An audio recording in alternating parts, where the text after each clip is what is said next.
Good morning to you, everyone. Glad you're with us. I'm Eric Connor. And I'm Stella Escovedo. Thank you so much for joining us. Hope you enjoyed your weekend. The weather was beautiful. Let's go ahead and check with Netta now for a look at our forecast on this Monday. Yeah, it's going to be a fairly comfortable day if you don't mind a little bit of humidity. Other than that, though, at least temperatures are cooler than average for today. Before we start a gradual warm-up, here's our view right now. Del Mar, this looks pretty gorgeous, right? We don't have the marine layer, low-lying clouds that are kind of messing with our views in the morning hours. This morning, east-facing camera, you see that slight haze, and that's kind of all we're dealing with this morning. But to the south of us, over Mexico, watching for this line of moisture to head our way. We could see some afternoon thunderstorms in our mountains and our deserts today. Really have an increased chance for tomorrow afternoon to see more moisture. But all of this is also adding that mugginess on a Monday, a muggy Monday to start this work week. And now let's send it over to Jenny, who is back. Welcome back, Jenny. I missed you guys. It's been so long since I've... Oh, there's a weather map behind me. Oh, Netta, what are you trying to do? Confuse the viewers even further. Thank you. This is more appropriate. I missed you so much. It's so good to see you on a Monday morning. It is 6:01. You can see your travel times for the most part are fine. I do want to mention a crash on the northbound side of the 5 at Harbor. Grass fire reported in the area as well. Zooming in, you know, there is a little bit of a backup just approaching that crash site. You're down to about 6 miles an hour. If you are heading north on the 5, you're in fair shape. Everything else, minus a little bit of volume on the bridge, looks pretty good. Back to you. Jenny, thank you. This morning, we are one step closer to full approval of the coronavirus vaccine. This comes as there are ongoing efforts to slow the spread of the Delta and other variants. News 8's Evan Narani live outside the Pfizer campus in La Jolla with what we need to know here this morning. Good morning, Evan. Good morning. That's right. Pfizer is one of the 3 major companies, Pfizer, Moderna, Johnson & Johnson, that are hoping for that emergency use authorization to then turn over to full FDA approval. Now, so far, all the vaccines that are in circulation have received that emergency authorization use. However, none of them have been approved by the FDA. Over the course of the weekend, Dr. Fauci said that he believes that that authorization for the Pfizer vaccine could come as early as sometime this month, all while concern over the Delta variant continues to rise. The ultimate end game of all this is vaccination.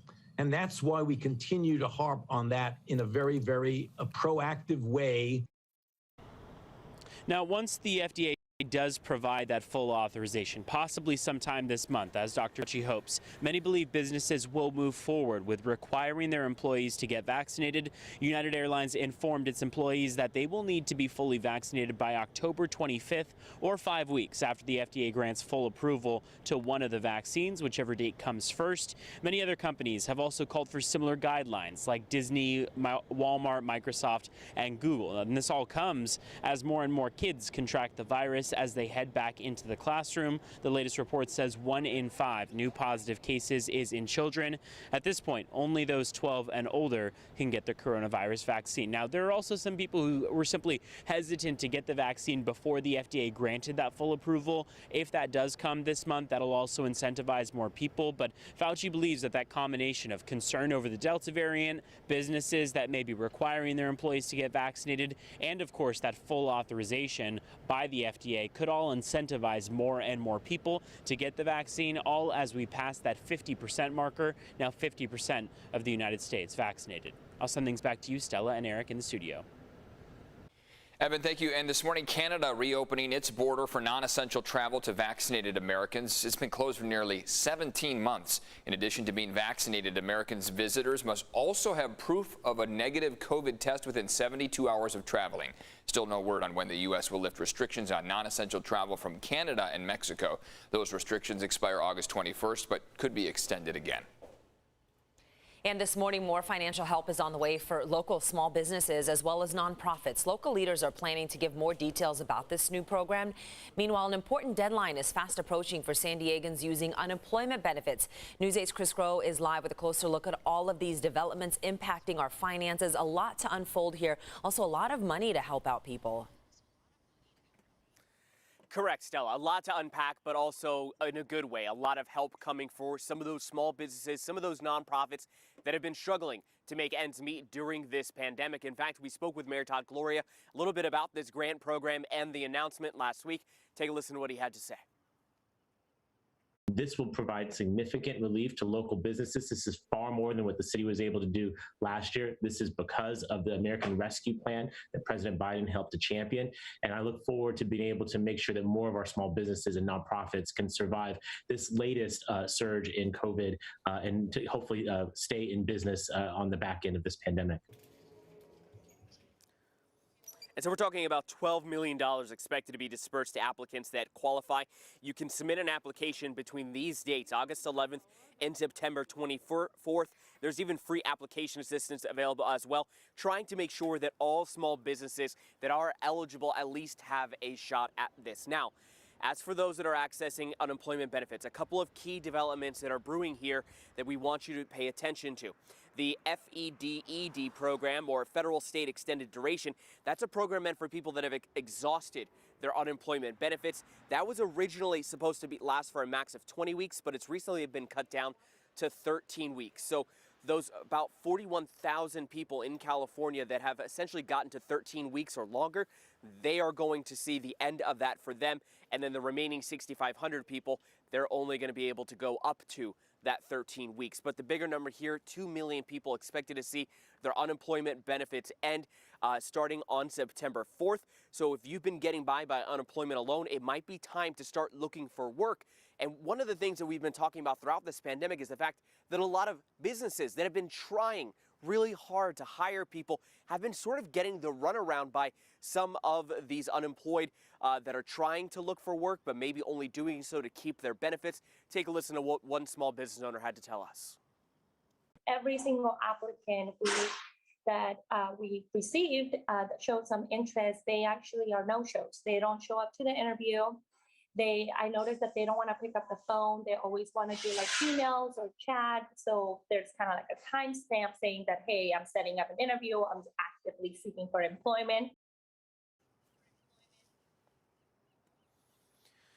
And so, again, that federal unemployment combined with the state, that extra benefits, that ending September 4th, a pretty key date there for those of you that are, again, right now unemployed, relying on that assistance to get by. But for more help on that, including potentially also some career guidance, just go to our website, CBS8.com, click on that story link for some of those links. Stella? Chris, thank you. A lot of good information there. New this morning, Code Red for Humanity. That is one of the key findings of a United Nations report on climate change. A UN science panel found the world has warmed faster than previously thought. Scientists say we can halt the trend by making deep cuts to greenhouse gas emissions while also removing carbon dioxide from the atmosphere. World leaders are set to meet in Scotland in 3 months for the UN Climate Change Conference. And the Dixie Fire in Northern California is now the second largest wildfire in the state history. It has burned 489,000 acres. That's more than twice the size of New York City. Just look at all of the damage it has caused. A federal judge has just ordered PG&E to explain how its equipment may have been involved in starting the fire. Smoke from wildfires across the West is so bad it's causing problems in even other states. The air quality in Denver was ranked the worst among major cities around the world on Saturday. And of course, Netta is keeping a very close eye on this. Netta, do we need to be concerned about the air quality here in San Diego as well? Well, what we're dealing with here is a little monsoonal moisture from the south, and that will likely nudge some of that smoke and haze further to the north. But this is a view, Kings Beach, Lake Tahoe area. If you're familiar at all with this area, usually it is pristine and blue and beautiful. This morning, you're noticing this layer right there. That's that smoke and haze from the fires. A lot of people who live in Nevada had to go out west to places like San Francisco to escape that smoke. Sacramento area. I mean, these are where the fires are burning right there. And that's where a lot of that smoke is moving towards the east. Denver impacted by it. And then as you see, Central California under these air quality warnings to the south. So basically Bakersfield and further up north, that's where a lot of that smoke just sits, and obviously it smells smoky. It's not ideal to breathe that in.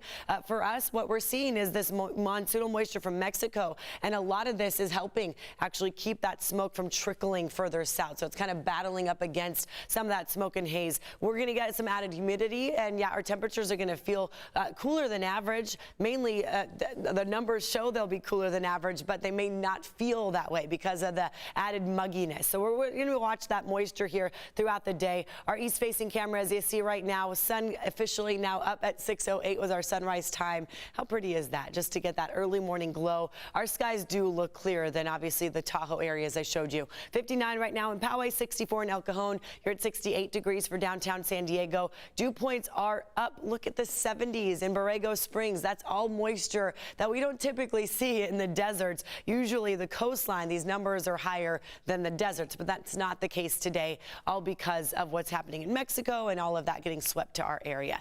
And now we're going to send it over to Jenny with a check of your traffic here. Good morning, Jenny. If in fact it is the start of your week, it's about 10 minutes after 6 o'clock. You can see the bulk of your travel times are fairly calm this morning. I do want to mention a crash here. This is up to the north, the Oceanside area. If you are going to be traveling northbound, right at about Harbor Drive, there is a crash there. Reports of a minor grass fire in the area as well. I am going to zoom in and show you how this is impacting your drive. No huge impact. I think moments ago we did have a little bit of a delay just approaching Harbor where that crash is. No longer is that the case. It seems to be that they're very close to clearing this away. That southbound commute, you can see this is not impacted as you continue your way to the Carlsbad area. The bulk of your travel times in the middle part of your county are fine. If you look real close to the south Coronado Bridge, we do have a little bit of volume on the tail end, but we are currently crash free.